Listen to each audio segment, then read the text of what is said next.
What is going on, everyone? Welcome to the first episode of our new playlist called Rice Acres.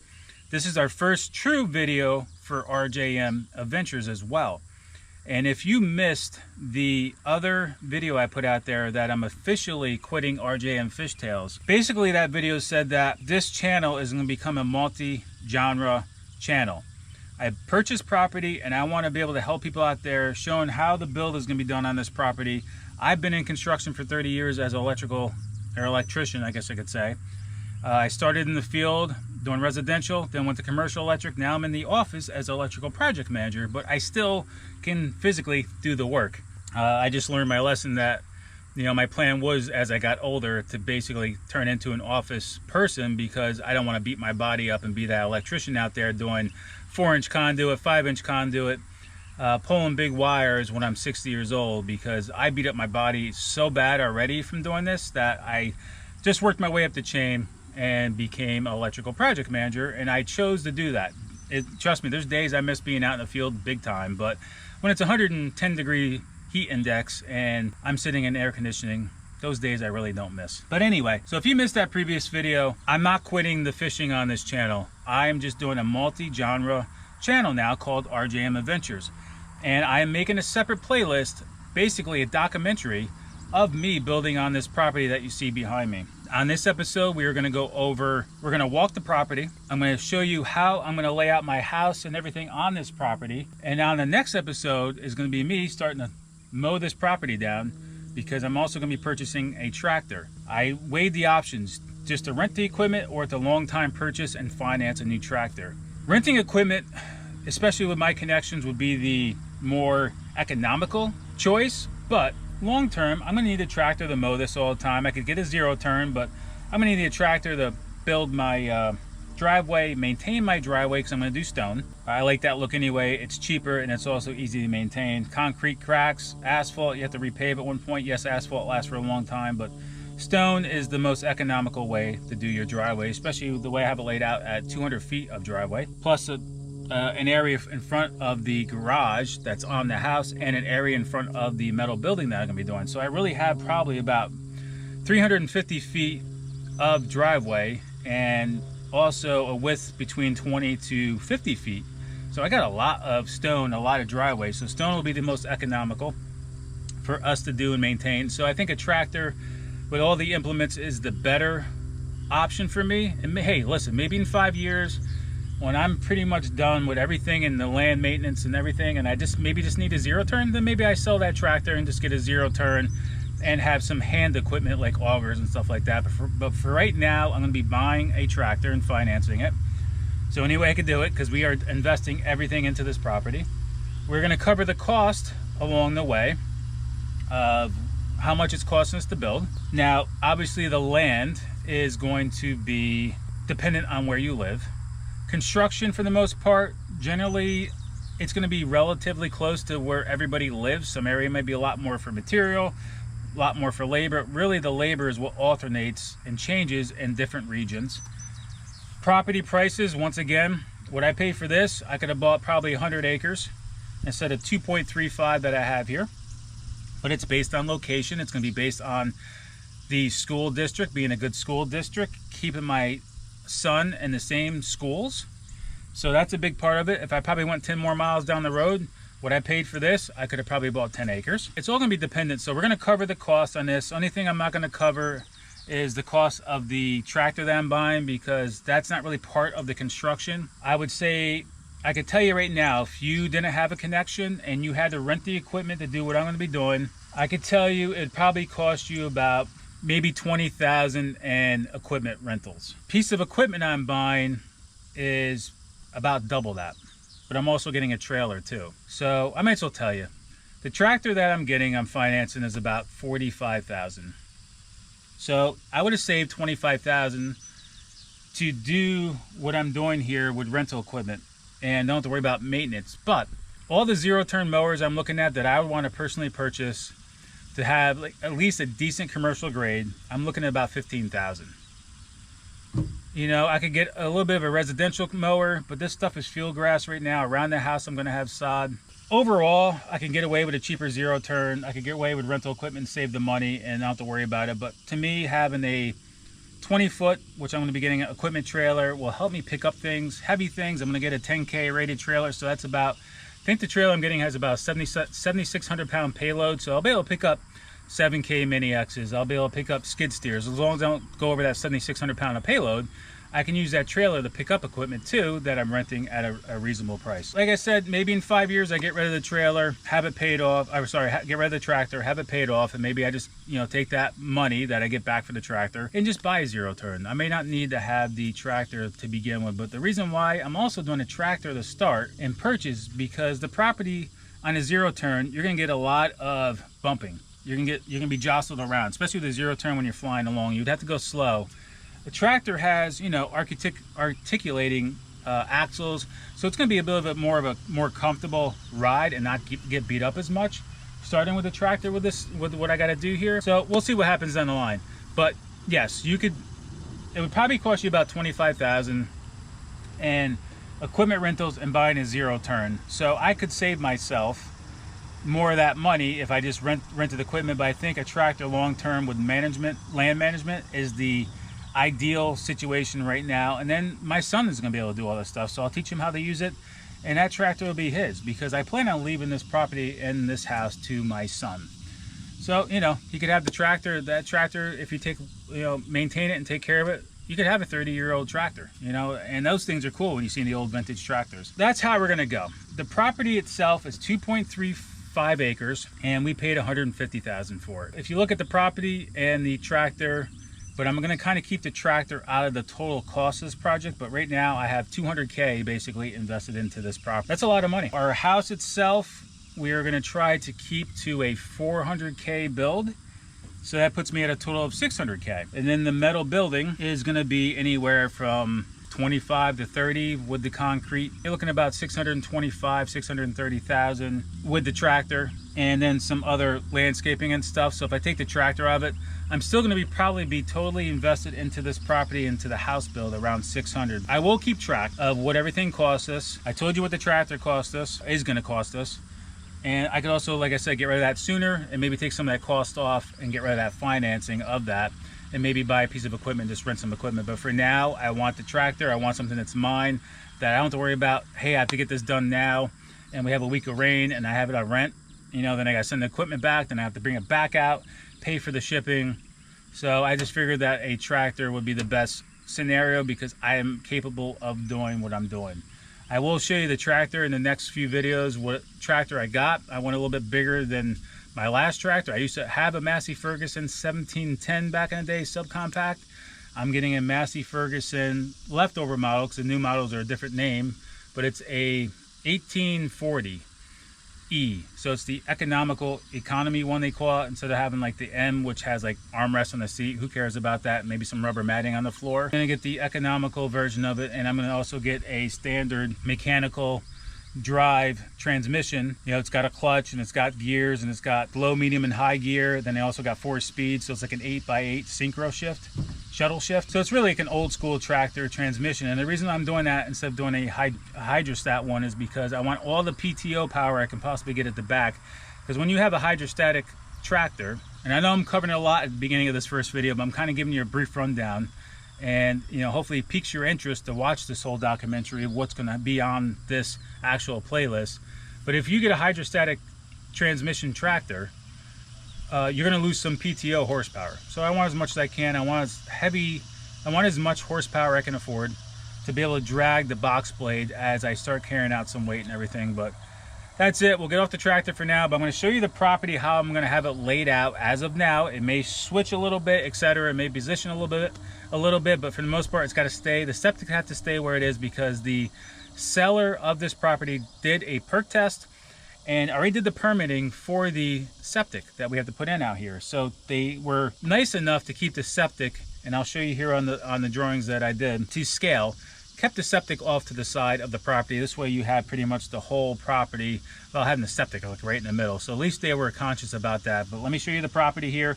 We're gonna walk the property and I gotta show you what I gotta clear. So this is our property. You can see it's not a straight rectangle. It almost looks like a house in a way. You almost got like a box here with a roof, right? This is where the septic has to go. This is the scale with the program I'm able to do it on. So the way our septic's laid out is I need 100 feet from the back pin of our property as like a buffer for whatever reason. It's also probably where they get the best perk, maybe, I'm not sure.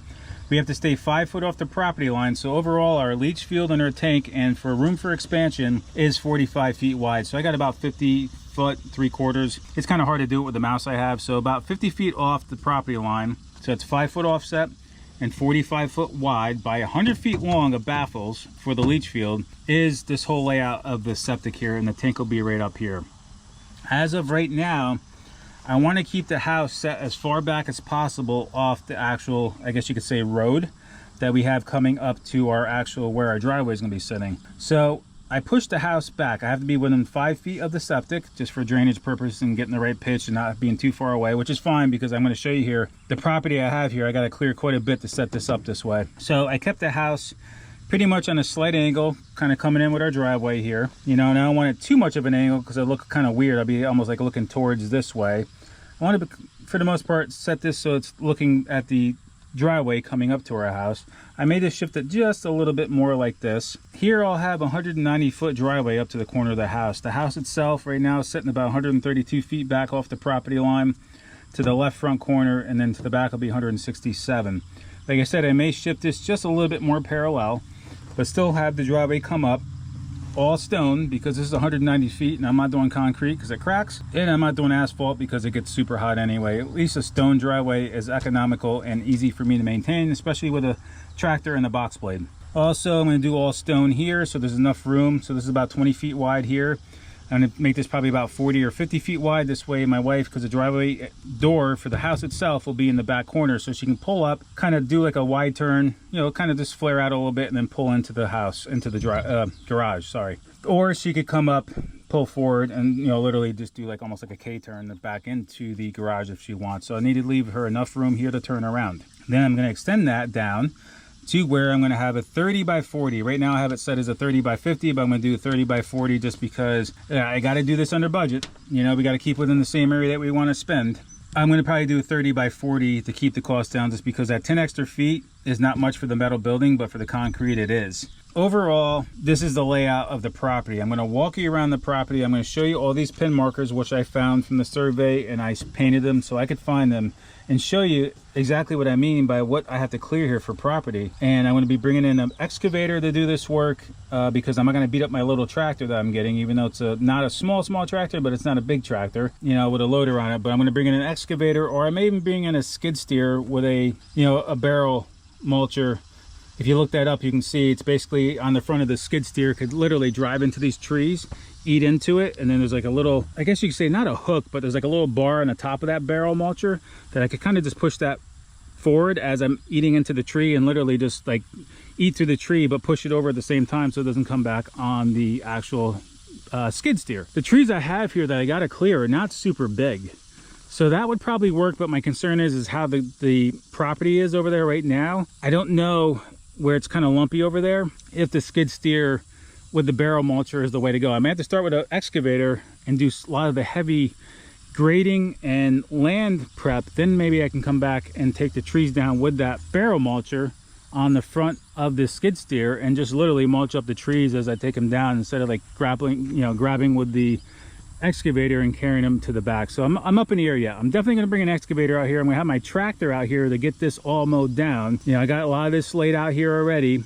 Get this mowed down so everybody kind of grabs the concept of it. And my plan is to, once I get this mowed down, is to lay out everything, the septic, the house, and the steel building with pieces of, you know, EMT conduit painted with some string on it, and actually physically make like rectangles on the property, that this way you guys can also see how it's going to be laid out. You can get a visual of it, and then you can grasp a concept of how big the house will be compared to what I have here cleared on the property, and why I have to clear a little bit more. But we'll walk around here, and I'm going to walk you through the woods there and show you exactly how much is ours and how much I really need to clear out yet. But my biggest thing here, on this next episode of this playlist is going to be me bringing the tractor here and mowing a lot of this down. I'm going to show you what's here and this hump that I gotta clean. That's why I think I'm gonna need an excavator, because A, it's gonna be quicker, and B, I don't want to beat up my brand new machine to start, even though I could do it, but it'll just take me twice as long. So I'm basically gonna rent a 18,000 pound excavator. I thought about a 30, but I think a 30 is an overkill. An 18,000 pound excavator to help me do a lot of the stuff for literally a weekend. I'm gonna take a Friday and a Monday off of work. I'm gonna spend 4 days here, kind of get that weekend price with all the connections I have, and do a lot of this heavy machinery work with the excavator. And then I had the loader on my tractor that, I got time. I got a few months before I'm going to do the steel building. I had time to run over here with my tractor and just keep,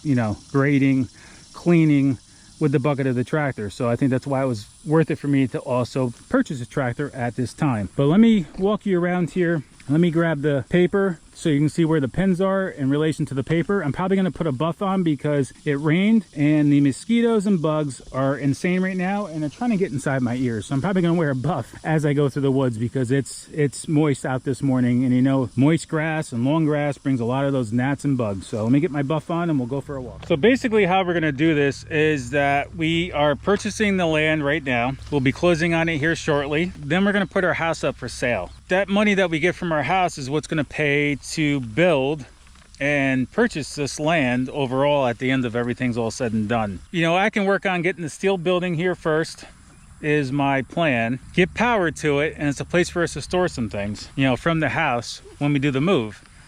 Then we'll probably rent a place for 6-7 months while we're building our house out here. But at least all my equipment and everything is already here, and the metal building with power to it. And then I can get a separate meter on the house. I already talked to the power company, so that's taken care of. Of course, being an electrician, power is our primary thing that we care about the most. So that's how we're going to do all this. Basically, borrow money now, purchase the land, sell the house, get all the money back, pay everything basically off, and just have a small mortgage like we do now to finish paying out the rest of the loan, basically. So I know a lot of people do this and they purchase a used RV and maybe live on a property. We maybe do that too as we do the build. That's an option, especially once I get power here, septic and well. Overall, it's going to be a fun experience. It's going to be a little tough, especially if you live in an RV in tight quarters. So that's why we may rent something as well. I think my wife, I don't know if she could live in an RV that long with me.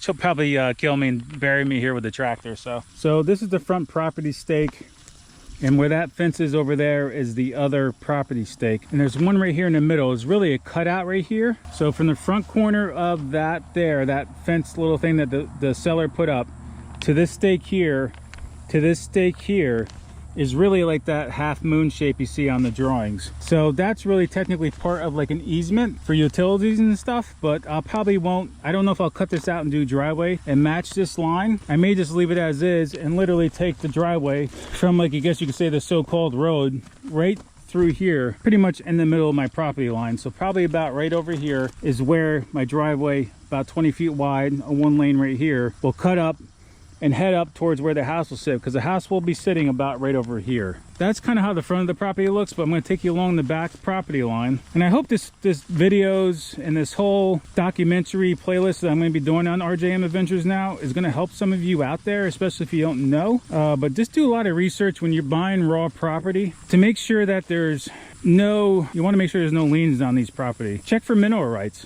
Like, say if you come on here and all of a sudden you're drilling down for your well and you strike oil. Well, if you don't take the mineral rights in your name, the person who sold you the property could come in and take that money that you're making off the oil if you strike oil. So little things like that you got to watch out for. But this line I have right here is where the end of the septic will be, which is the front side of the septic where the tank's going to be. So about 100 feet back will be the leach field, and then there's another 100 feet back to inside those woods to the back of my property lines. But you can see here how much I have to like mow down. It's gotten taller since I started looking at this property. I got a brush hog, rotary cutter, whatever you want to call it, attachment for the tractor, because this is not really like a finished grass. It's almost like a field grass with like thicker like mini saplings in it. So we're going to mow this all down, which is clear, clearable, that I can drive with the machine first. This way kind of gives me an open concept here. I'm going to take you back into here and show you. You can see I started wearing a path out already. It may be hard to see where my truck's sitting, but you can see the post right there. So we're running right straight back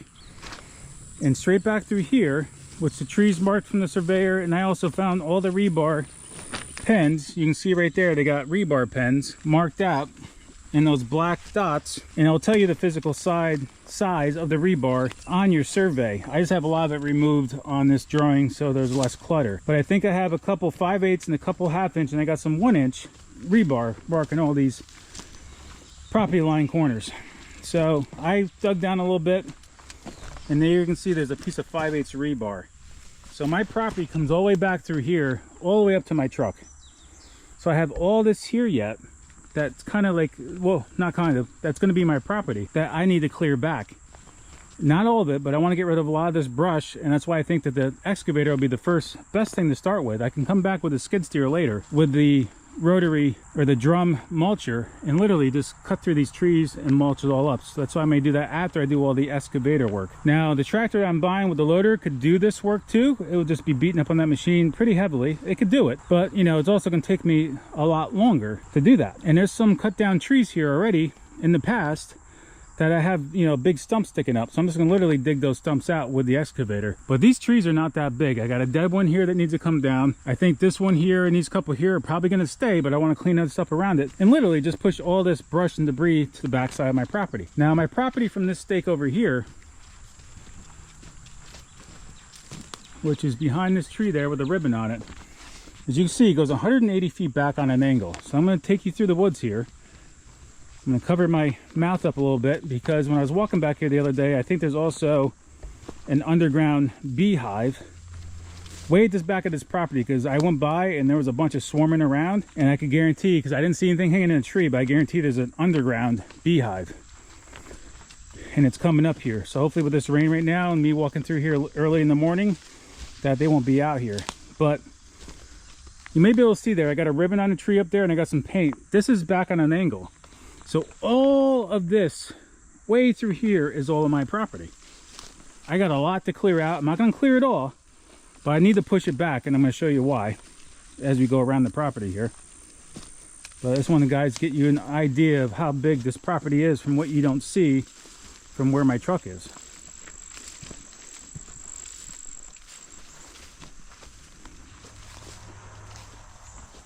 So back through here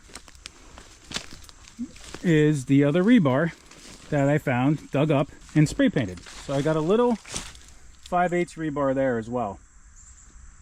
So the surveyor kind of did some ribbons on the tree. I kind of took some orange paint and did it as well. So what you see out here in front of me, which you can barely see through here, is all of ours, all of mine, all of my family's, all of RJM Adventure family property that I got a lot of work to do and clean up here.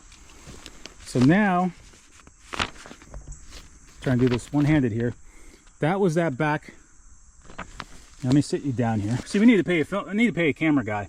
So that was the first pin. That was the one I just found now. Now we're gonna go back on an angle and find this one, which is pretty easy because it's out where there's a little bit of a clearing.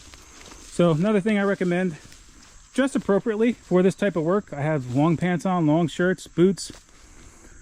Now we're gonna run on a slight angle, back up to on an angle, which is pretty much all this here, which I walked the other day. You can see me kind of wearing out a path here.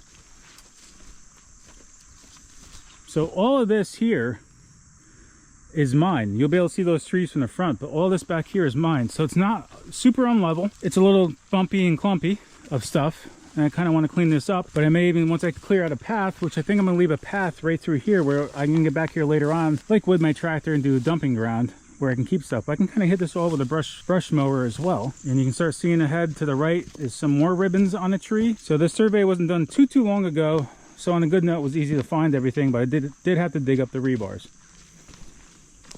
All of this here, I got another dead tree kind of looking there, is just, you know, old property that just hasn't been touched. You know, it's literally in the middle of the woods. From here up is still all mine. So you can see how much is really part of the property that needs to be cleared out to give us a little bit more room to build appropriately. So I think this is another reason why a lot of people didn't pick this piece of property, because there's a lot of work to be doing. Not a lot, but there's quite a bit, because you can buy a piece of property that's all woods. So you have a whole thing you got to clear out. So whether you do it yourself or you pay somebody to do it, it's still a pretty hefty price on top of the property. So here's the last stake, is a 1-inch piece of rebar, which I painted.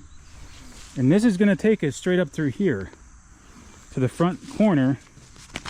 So we're at this one here right now. If you can see this one right here, then we're going to walk up to this one.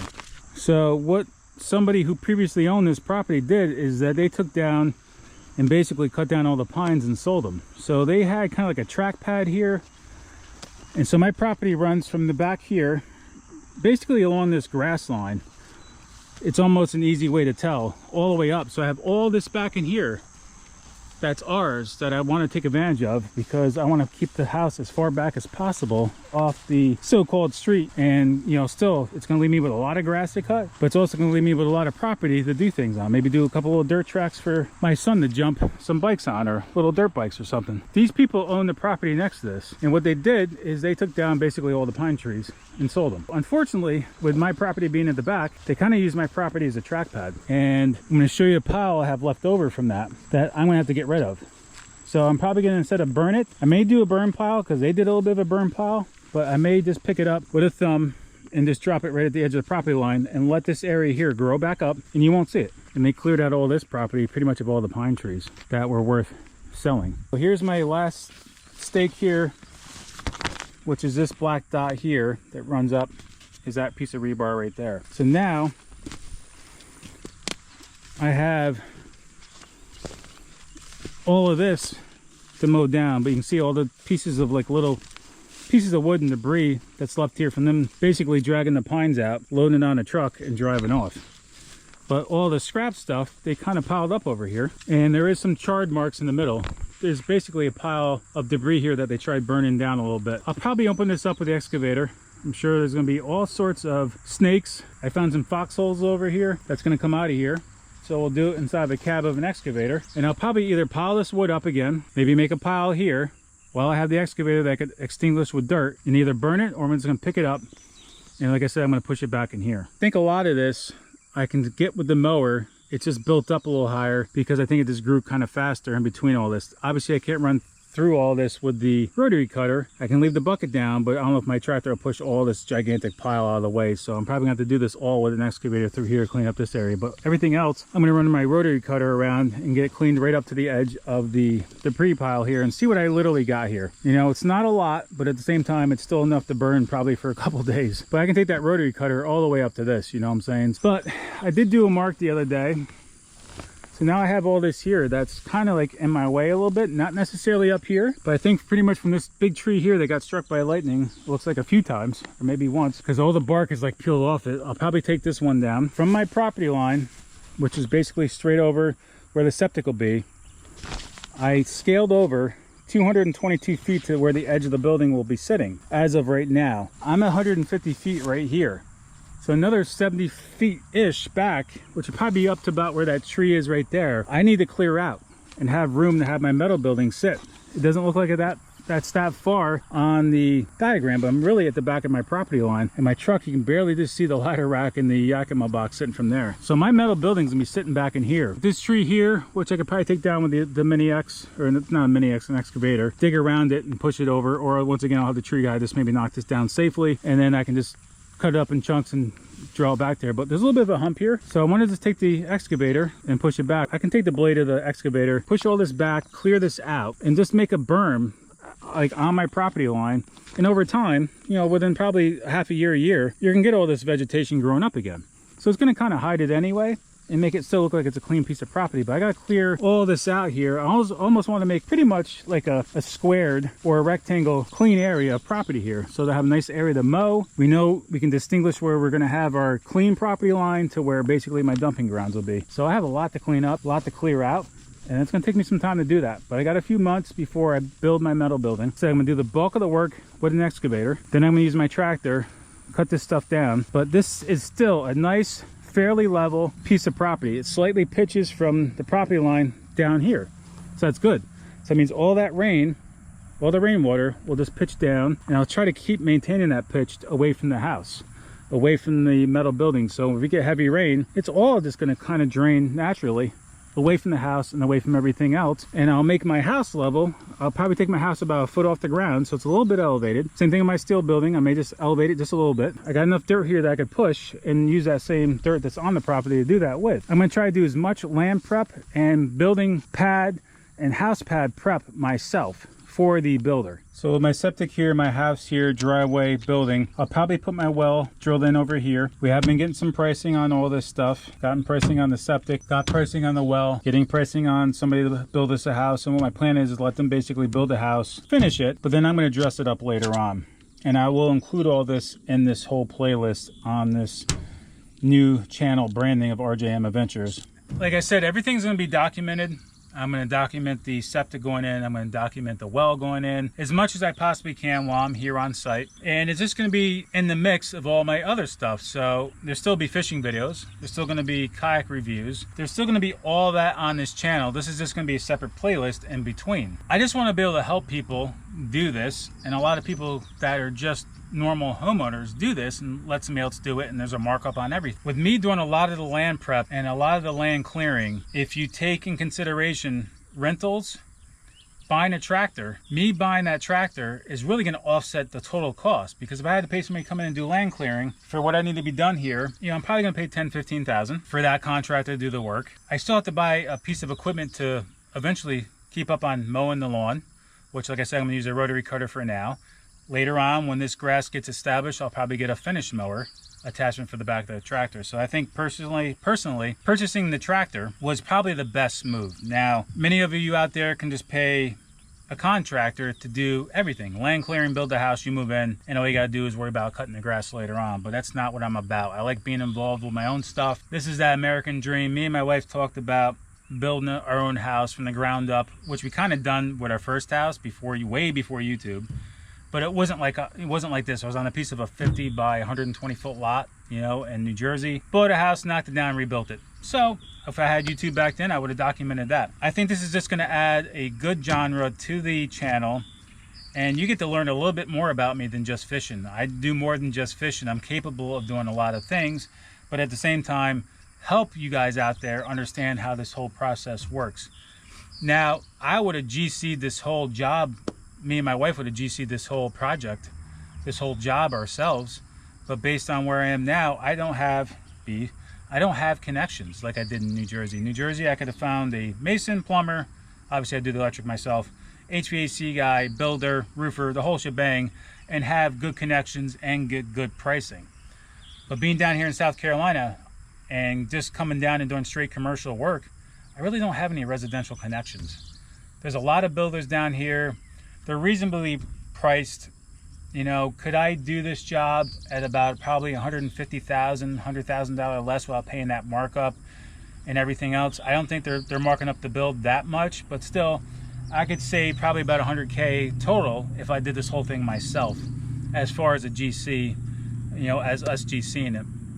Now, if I had the time and I was retired, I could build the house myself. I still have a roofer do the stuff. I could build this house myself too as well, but you know, I also wanted this to drag out for years upon years for me to get the work done, you know, especially just being, you know, a one-man show. That's where we're at. We're going to pay a builder to build us the house. We're going to pay a subcontractor ourselves to build the steel building and do the masonry. Land management, land prep, driveway will be done by me. So that's going to save us quite a bit of money. The septic pricing right now, we're between 10, I think 8 to 12, but I want to use a particular version of it because they've gotten a lot better with septic systems and how the leach fields are. The well, gotten a price on that so far anywhere between I think 10 to 12, and I'll probably be at the higher end because I want a larger gallon per minute pump. They're going to drill down they give us up to 600 feet. I don't think we'll have to go that deep, but I want them to go as deep as possible, and they give us about 200 feet of sleeve with that. So our well will probably be about 180, 200 feet, and hopefully they hit, you know, the aquifer down there and we get cleaner water.